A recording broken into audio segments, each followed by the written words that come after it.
తెలంగాణ రాష్ట్ర వ్యాప్తంగా 12,789 గ్రామ పంచాయతీలో పనిచేస్తున్న దాదాపు 60,000 మంది గ్రామ పంచాయతీ కార్మికులకు దాదాపుగా రాష్ట్ర వ్యాప్తంగా ఈరోజు 3 నెలలుగా వేతనాలు లేవు. ఈరోజు వేతనాలు ఇవ్వమంటే ఈరోజు కాంగ్రెస్ నూతన ప్రజాప్రభుత్వం బడ్జెట్ లేదని కుంటి సాకులు చెప్తా ఉంది.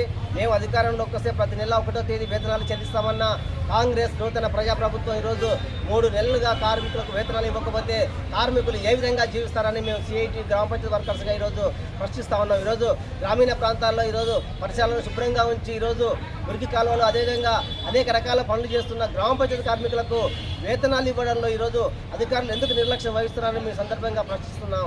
ఎందుకంటే ఈరోజు గ్రామీణ ప్రాంతాల్లో పల్లె ప్రగతి పేరుతో ఈరోజు గ్రామీణ ప్రాంతాలను శుభ్రంగా ఉంచి అనేక రకాల సమస్యలు నిర్వహిస్తున్న గ్రామ పంచాయతీ కార్మికులకు వేతనాలు ఇవ్వకుండా ఈరోజు ఎందుకు వెట్టి చాకిరీ చేస్తున్నారని మేము సందర్భంగా అధికారులను ప్రశ్నిస్తూ ఉన్నాం.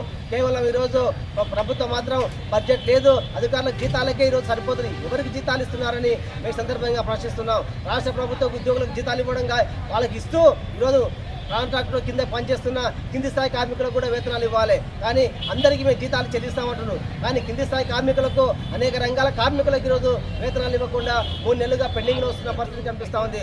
ఒక దాదాపుగా 9,500 జీతంతో ఒక గ్రామ పంచాయతీ కార్మికుడు ఏ విధంగా ఈరోజు జీవితం కొనసాగిస్తారనే ప్రభుత్వం ఆలోచన చేయాలి. కనీస వేతనాలు అమలు చేయడంలో రాష్ట్ర కేంద్ర ప్రభుత్వాలు ఈరోజు ఘోరంగా విఫలమైన పరిస్థితి కనిపిస్తూ ఉంది. 75లో వచ్చిన ఈరోజు ఆక్టైడ్ ఫార్ములా, 48లో వచ్చిన కనీస వేతనాల చట్టాలు కాగితాలకు పరిమితం చేసి కార్మికులతో